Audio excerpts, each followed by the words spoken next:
Perkenalkan, nama saya Abidama Syarman, saya sebagai fundamental analis di sini. Jadi pada kesempatan kali ini saya akan menyajikan analisis sektor-sektor yang berpotensi unggul dan daftar sahamnya apa aja yang berkorelasi kuat dengan gerakan kinerja kuartalan. Karena seperti yang kita tahu ya, laporan kinerja kuartal ketiga ini akan keluar, dan pada bulan Oktober-November ini adalah musim untuk perilisan laporan keuangan. Jadi kita bisa melihat nih, sektor apa saja dan saham-saham apa saja yang berkorelasi kuat dengan perilisan laporan keuangan. Yuk kita simak perlahan. Jadi memang ada beberapa sektor juga yang kita analisis pada kesempatan kali ini. Jadi sektor-sektor itu yang sensitif dengan laporan kinerja keuangan. Dan tentunya kita menyesuaikan juga dengan katalis-katalis makro seperti apa. Bukan makro aja, ada top-down analysis. Mulai dari makronya seperti apa hingga ke mikronya seperti apa.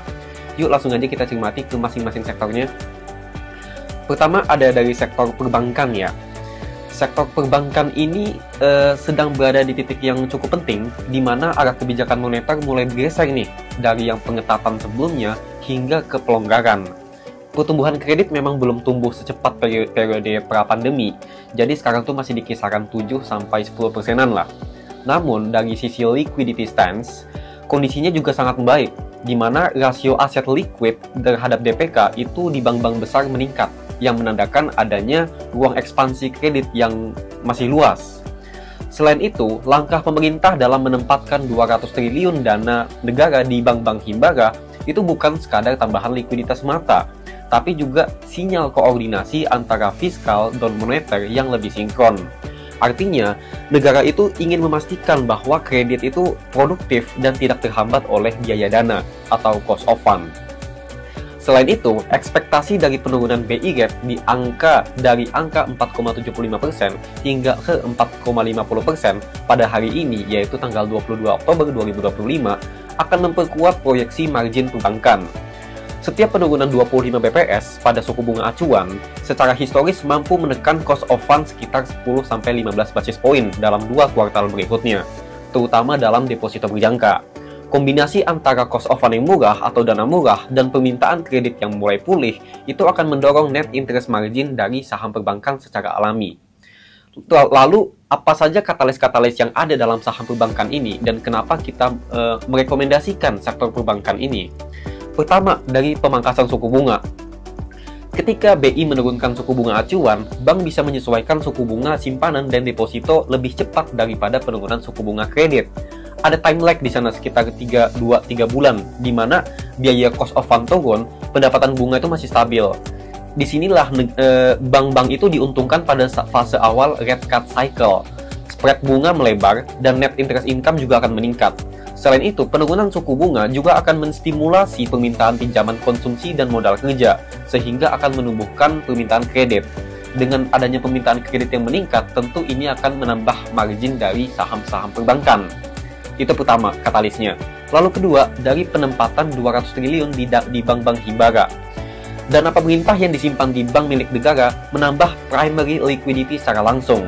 Likuiditas tambahan ini akan menurunkan kebutuhan bank untuk mencari dana mahal dari pasar antar bank, sehingga cost of fund itu lebih terkendali.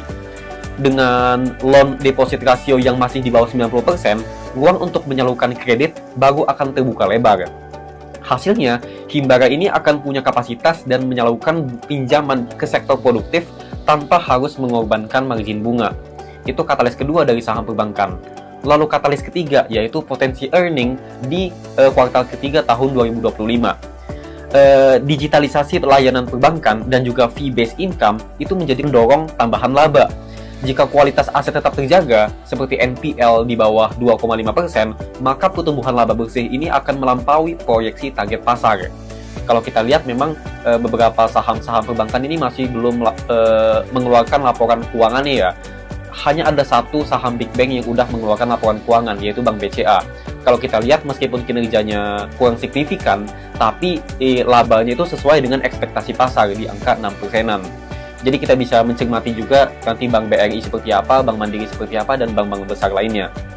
Dan selain itu, bank-bank bervaluasi rendah yang PBV di bawah 1,6 seperti Bank Mandiri atau Bank BJTM berpotensi melakukan yang namanya re-rating atau penilaian kembali, penilaian ulang. Jadi kita lihat memang saham-saham perbankan termasuk Bank BCA, Bank BRI, Bank Mandiri itu valuasinya sudah sangat murah di bawah rata-rata 5 tahunan. Jadi ini menjadi katalis juga untuk peningkatan harga saham setelah adanya perilisan laporan keuangan nanti. Lalu rekomendasi sahamnya seperti apa? Kita merekomendasikan 3 saham dari bank-bank ini, dari sektor perbankan. Di antaranya adalah Bank BCA, lalu ada Bank Mandiri, lalu ada Bank BJTM. Pertama kita lihat deh Bank BCA. Bank BCA ini punya ROE yang cukup tinggi, di angka lebih dari 20%-an. Dan Bank BCA ini punya katalis-katalis yang signifikan juga. Di antaranya adalah Bank BCA ini melakukan buyback sebesar maksimal 5 triliun rupiah, di mana harga maksimum adalah 9.200. Kalau kita bandingkan dengan harga sekarang, harga buyback premium, harga buyback yang maksimum itu sangat premium. Karena harga sekarang itu kan 8.000 sekian, 8.300. Tapi Bank BCA akan melakukan buyback dengan target harga maksimal 9.200. Itu pertama. Lalu ada sentimen terkait rate cut. Bank Indonesia bakal melakukan rate cut atau pemangkasan suku bunga per hari ini. Diasumsikan sekitar 25 basis poin ke angka 4,5%. Dan juga ada sentimen terkait laporan keuangan yang baru keluar dari Bank BCA ya, yang dimana sesuai dengan ekspektasi pasar. Lalu kedua kita sarankan Bank Mandiri. Bank Mandiri ini kalau kita lihat di sini punya PBV yang cukup rendah ya dibandingkan dengan Bank BCA, karena PBV-nya ada di angka 1,5 kali ya. Dan secara di bawah rata-rata 5 tahunan. Lalu selanjutnya ada Bank BJTM. Bank BJTM kenapa kita masukkan? Karena Bank BJTM cukup menarik. ROE-nya tinggi, lalu valuasinya murah. Karena PBV-nya itu masih di bawah 1.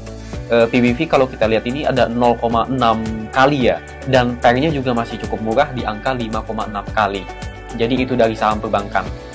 Nah, selanjutnya akan kita bahas sektor-sektor lain yang cukup menarik, yaitu sektor CPO ya teman-teman, atau kelapa sawit.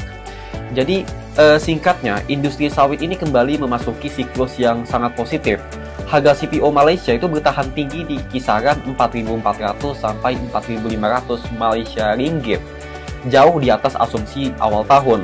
Lonjakan ini ditopang oleh peningkatan permintaan biodiesel domestik dan terbatasnya pasokan global, karena Malaysia itu membatasi pasokan dari palm oil atau CPO, sehingga harga CPO secara dunia itu meningkat secara signifikan. Selain itu ada katalis lain, yaitu kebijakan pemerintah yang menguji program B50, yaitu peningkatan porsi minyak kelapa sawit dalam biodiesel hingga 50%. Ini bukan hanya kebijakan energi, tapi juga pengendalian harga CPO. Dengan penyerapan domestik meningkat, pasokan ekspor yang otomatis menurun, ini menciptakan kelangkaan di pasar global. Pada akhirnya, ini akan mendongkrak harga. Dan ketika mendongkrak harga CPO, yang diuntungkan adalah perusahaan-perusahaan yang berkorelasi atau memproduksi CPO itu sendiri. Lalu apa aja katalis-katalis penting dari CPO, sektor CPO ini? Pertama dari mandat B50. Ada penyerapan domestik meningkat karena adanya mandat B50 dari pemerintah, kebijakan pemerintah. Jadi setiap kenaikan 10% dari blend rasio, misal dari B40 ke B50, itu bisa menyerap tambahan sekitar 1 sampai 1,2 juta kiloliter CPO ke pasar domestik. Ini berarti volumenya seharusnya yang diekspor itu terserap ke dalam negeri dan menekan pasokan global dan memberi premium pada harga lokal, sehingga harga CPO nanti pada akhirnya akan meningkat karena ada permintaan dari domestik dari B50 tersebut. Dan bagi produsen yang terintegrasi dari kebun hingga refinery atau pemurnian, dampaknya langsung terhadap ke marginnya. Mereka yang menjual produk turunan seperti olein atau fatty acid dengan harga tinggi, itu bisa mendapatkan keuntungan yang lebih, tapi biaya bahan bakunya masih tetap stabil.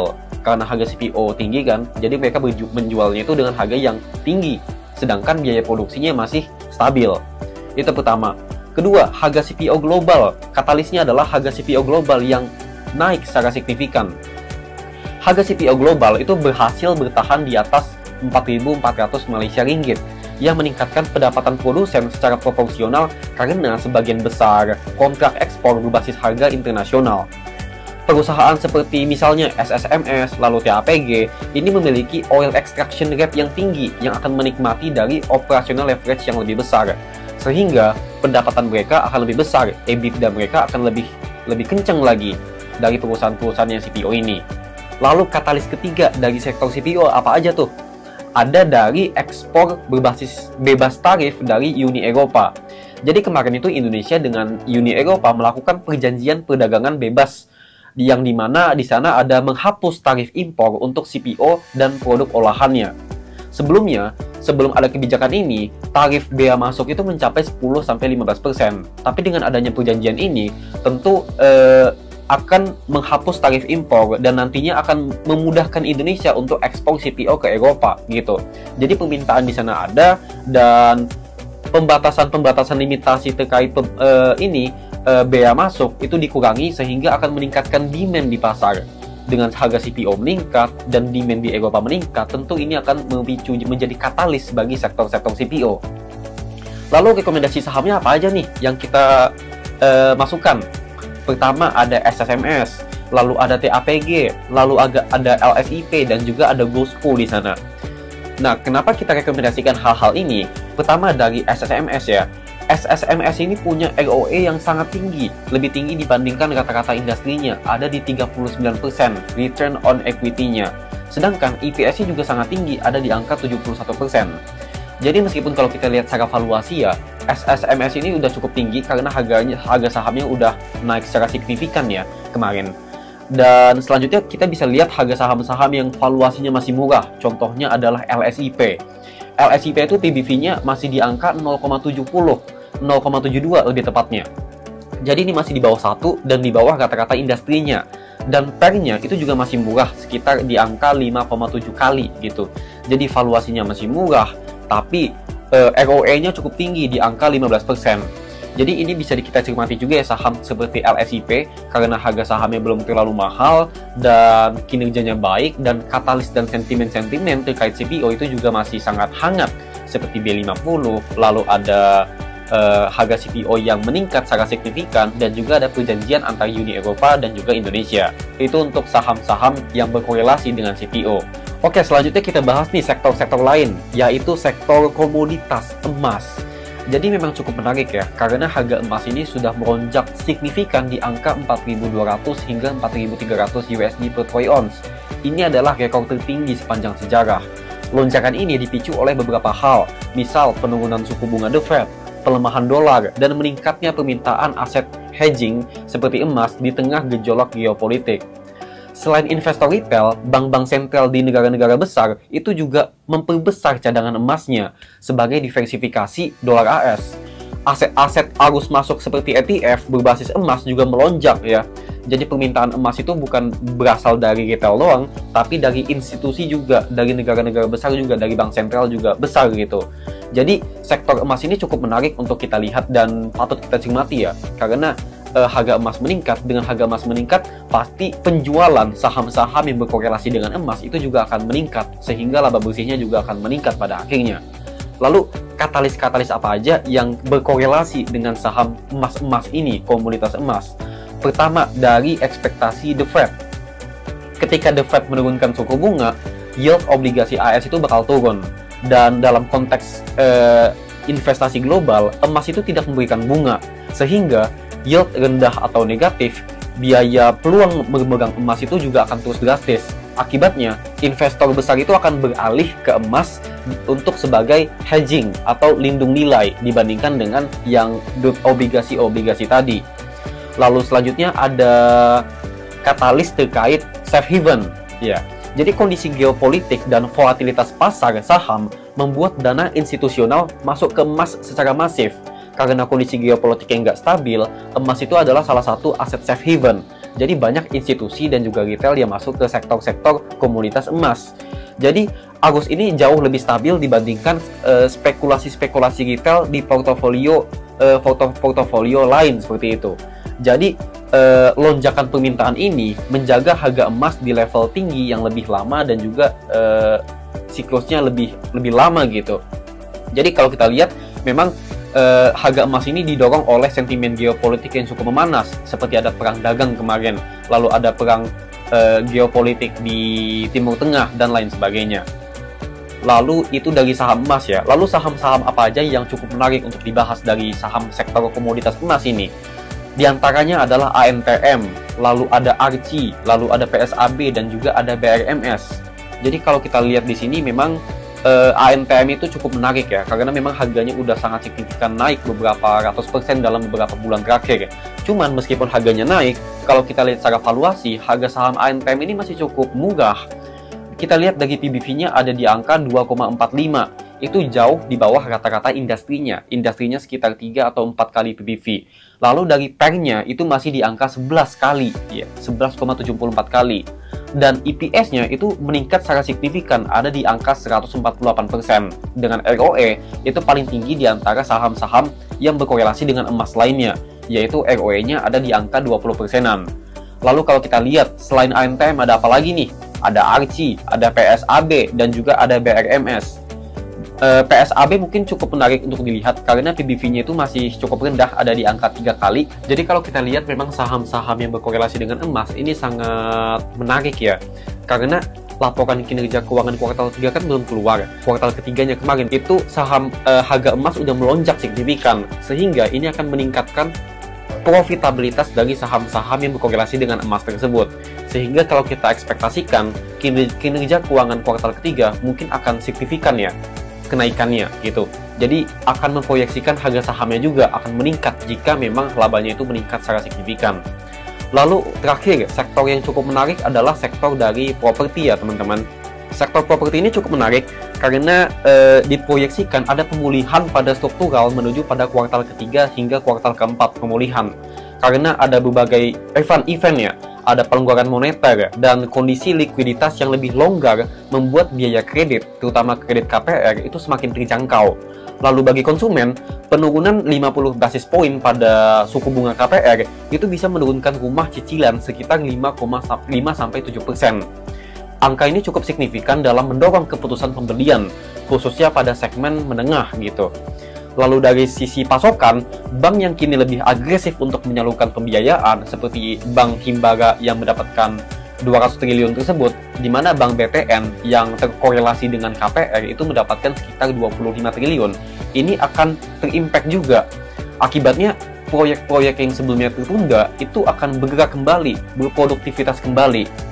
Jadi apa aja nih katalis-katalis penting dari saham-saham properti, dan kenapa kita rekomendasikan saham-saham yang erat kaitannya dengan sektor properti? Pertama, dari penurunan suku bunga. Properti adalah sektor yang paling sensitif terhadap suku bunga. Setiap penurunan 25 basis poin, ini bisa menurunkan bunga KPR sekitar 10 hingga 15 basis poin dalam jangka waktu 1-2 bulan. Dan efek psikologisnya cukup besar juga, karena konsumen menilai cicilan rumah menjadi lebih terjangkau, sehingga minat beli terhadap properti ini akan meningkat. Dan kedua, dari sisi likuiditas katalisnya. Dengan rasio ALDPK perbankan di atas 30%, bank ini memiliki ruang besar untuk ekspansi dalam kredit konstruksi. Developer besar seperti CTRA misalnya atau BSDE ini bisa kembali meluncurkan proyek tanpa tekanan arus kas yang cukup berat gitu. Dan aliran dana ini akan mempercepat pembangunan sehingga akan mengurangi resiko yang namanya project delay. Lalu ada katalis juga dari sentimen kenaikan marketing sales secara QOQ. Data marketing sales di beberapa emiten itu menunjukkan bahwa ada pertumbuhan kuartalan, terutama dari proyek-proyek yang memanfaatkan suku bunga rendah dari skema subsidi dari KPR. Jika tren ini berlanjut pada 2 kuartal berturut-turut, maka pasar properti itu berpotensi memasuki siklus pemulihan baru, terutama di kuartal ketiga dan kuartal keempat, yang dimana kita proyeksikan kuartal ketiga ini hasilnya adalah cukup membaik ya, karena ada pemulihan di sektor properti. Dan saham-saham apa saja yang kita rekomendasikan pada saham properti? Di antaranya adalah CTRA, lalu ada SMRA, lalu ada BSDE. Saham-saham yang berkorelasi dengan properti ini, kalau kita lihat 3 saham yang kita rekomendasikan, itu cukup murah secara valuasi. Kita lihat nih CTRA pertama, PBV-nya itu masih di angka 0,7, dan SMRA PBV-nya itu masih di angka 0,5, dan BSDE PBV-nya masih di angka 0,48. Jadi kalau kita lihat dengan benchmark PBV 1 kali, tentu harga saham-saham ini masih cukup relatif murah. untuk di pasar. Apakah itu murah karena emang undervaluasi atau kemurahan? Kita bisa cek dari ROE-nya. Jadi selain kita lihat valuasinya, kita juga bisa lihat dari earning-nya. Apakah earning-nya meningkat gitu? Kalau kita lihat ROE-nya itu tumbuh lumayan signifikan juga, seperti CPRA. Ini tumbuh sekitar 10%-an. Dan EPS-nya, earning per share-nya, itu tumbuh sekitar 11%-an. Jadi ini bukan karena kemurahan, bukan karena murahan, tapi ini karena memang sahamnya undervaluasi. Kita lihat banyak sentimen-sentimen yang katalis positif ya. Suku perbankan, suku bunga bakal turun, lalu dari pemulihan kredit, pemulihan segmen-segmen properti, dan juga dengan undervaluasi yang masih murah. Tentu ini sangat menarik untuk kita cermati ya saham-sahamnya. Jadi teman-teman bisa mencoba menganalisis kembali nih saham-sahamnya. Ada CTRA, ada SMRA, dan juga ada BSDE. Mulai dari PER-nya itu masih murah, PBV-nya masih murah, dan EPS dan growth dari ROE-nya itu juga masih cukup lumayan tinggi. Jadi itu saja teman-teman terkait sektor-sektor yang cukup menarik. Kita udah ulas tadi, ada sektor perbankan, lalu ada sektor-sektor CPO, lalu ada komoditas yaitu emas karena ada katalis-katalis khusus, dan juga ada sektor dari properti. Dan mainly ini mungkin karena ada kebijakan moneter yang cukup agresif, di mana Bank Indonesia menurunkan suku bunga, yang dimana ini akan berimpact secara positif kepada saham-saham di sektor-sektor yang udah saya sebutkan tadi ya teman-teman. Dan teman-teman bisa cermati juga masing-masing sektor dan masing-masing katalis apa saja yang dapat berimpact ke mereka. Dan teman-teman juga bisa langsung aja buka filenya, nanti akan saya share juga filenya, bisa teman-teman baca sendiri bookletnya, karena di sini akan memberikan analisis secara komprehensif ya terkait sektor-sektor yang cukup menarik untuk musim laporan kuartal ketiga ini. Jadi sebelum muncul laporan keuangan kuartal ketiga, teman-teman bisa membaca riset terlebih dahulu dan bisa membeli sahamnya terlebih dahulu sebelum ada euforia di pasar. Oke, sekian dari saya. Semoga informasi-informasi yang saya berikan itu bermanfaat bagi teman-teman semua ya. Terima kasih semuanya.